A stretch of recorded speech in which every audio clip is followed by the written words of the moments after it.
Hi there, welcome back to What the Flick. Christy and Alonso and Matt. It is Wednesday. That means that we watch trailers. We don't ordinarily, but we do on Wednesdays. We also wear pink. So to start out with, we have a movie called American Animals, which played at Sundance and will see the light of day in June. It is based on a true story heist thriller. Take a look.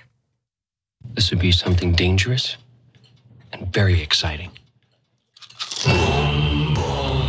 This library is home to the most valuable book in the United States. $12 million. You really need to see how easy this is going to be. Oh, you know this from all your previous heists?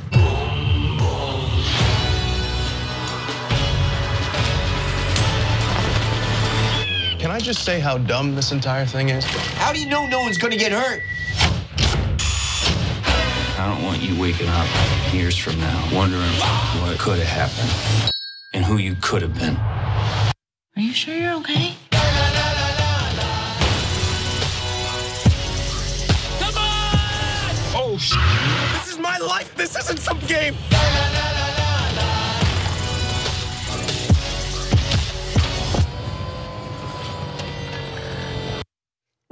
So this is written and directed by Bart Layton, who did a really, really great documentary a few years back called The Imposter.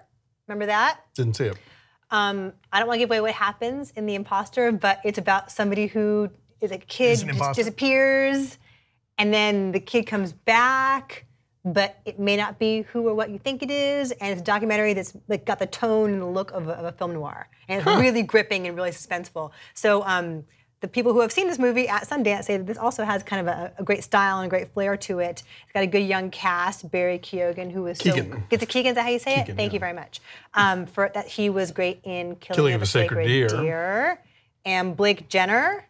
And Drew, the Peters guy was Evan Peters. Evan Peters, yes. yeah, who's been in a lot of the American Horror Story stuff. But here's the thing: young hoodlums versus Ann Dowd librarian. My money is on Ann Dowd. And so my understanding of this movie is it's these guys trying to pull off a heist based off of the heist movies they watch, right? Like the other trailer we've watched, one of them says to the other, "Are you in or are you out right now?" Right, which is the line from the first Ocean's, like from Ocean's 11, and the other guy's like, "Well, I need to know how can I be? I don't even know what I'm in or out of." The other thing that I see in this movie, look, I'm excited to see this because it looks really intriguing. But the scene where is it Keegan dressed as the old man? It makes me think of the video for Ricky's theme, the Beastie Boys theme. Shows up dressed like an old man and schools all the kids It looks basketball. fun. Yeah, it looks fun. That's coming out June 1st, so that looks really fun. So we'll review that in like a few weeks. It's really soon. Next up, we have yet another Mamma Mia trailer. They keep putting that song in our heads whether we want it or not. Take a look. I'm pregnant, but I don't know how to do this by myself.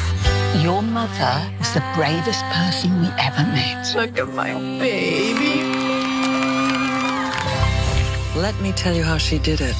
All on her own.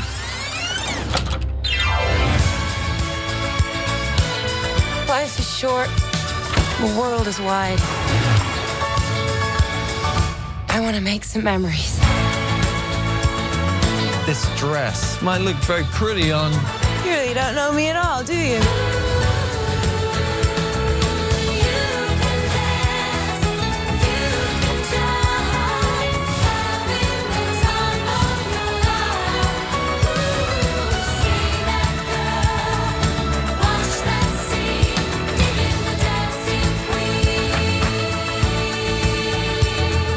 I think we should stay here together. Oh, I wish I could stay here too.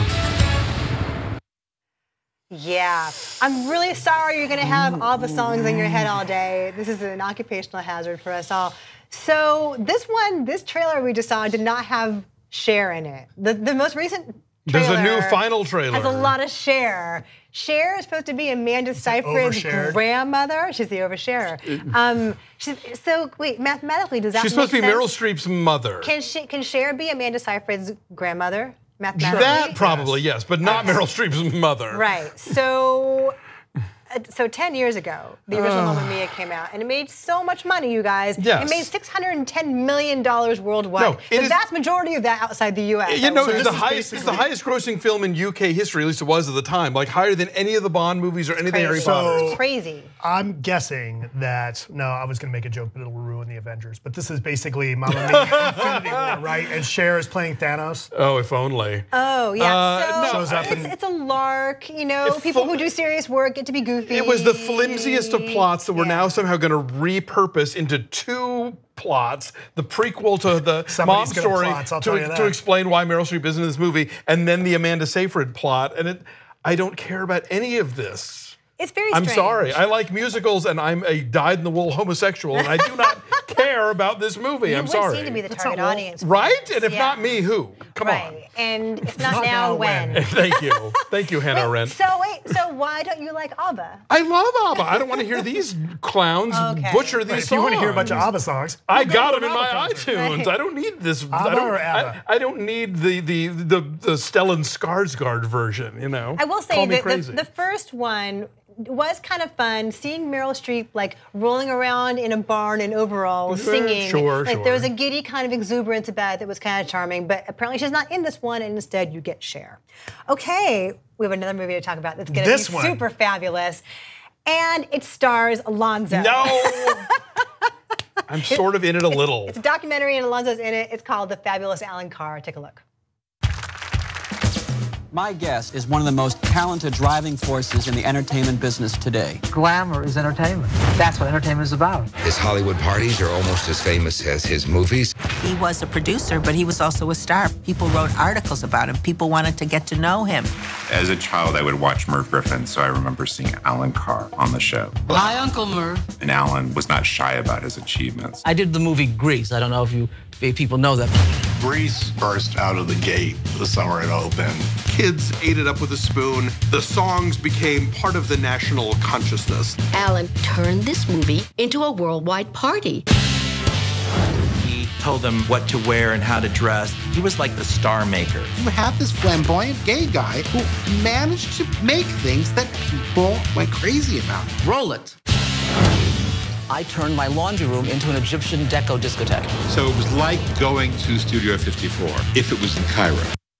Alonso's in a movie. So, Alonso, did you know Allan Carr? Did you ever meet him? I did talk to him on the phone once. Okay. Before he died, I got him to loan me his print of Can't Stop the Music. Wow. That I screened at the USA Film Festival in Dallas. And the first print he sent me was the work print, and it was longer. And I made them run it for me, and I wish I'd taken extensive Even more notes. Fabulous? Oh, it was something else. Anyway, but no, I never met him, but I'm just sort of talking as a film critic and historian about his stuff. And it's an amazing career, because this is the guy who, you know, Grease was super successful, and he, you know, everybody thought he had this golden touch, and then he made Can't Stop the Music, and then he made Grease 2, and then he did the 1989 Academy Awards, and it was like, oh, that's the Rob Lowe Snow White. The Rob Lowe Snow White. But then they interview the woman who was Snow White in this documentary. It's great. But at the same time, at the end of his career, he also did the Broadway musical of La Cage aux Folles, which was a huge hit. So it wasn't like it was all blunders. But it's just an interesting life, interesting career, and Jeffrey Schwartz, I think, did a bang-up job on. I can't review this movie, obviously, but I hope you all do. We'll talk about it, yeah, for sure. And you and I were talking. I can't wait for a review. This movie was terrific. Except for that fat guy in the glasses. It would not shut up. But he was super knowledgeable. Fat Beardo, too. Yes. We were talking a couple days ago about Ryan Murphy and camp. I don't know, was Allan Carr campy, or was it, again, like a tone he intended? That's a tricky. We'll ponder that when we review it. That's a project by project question. Yes.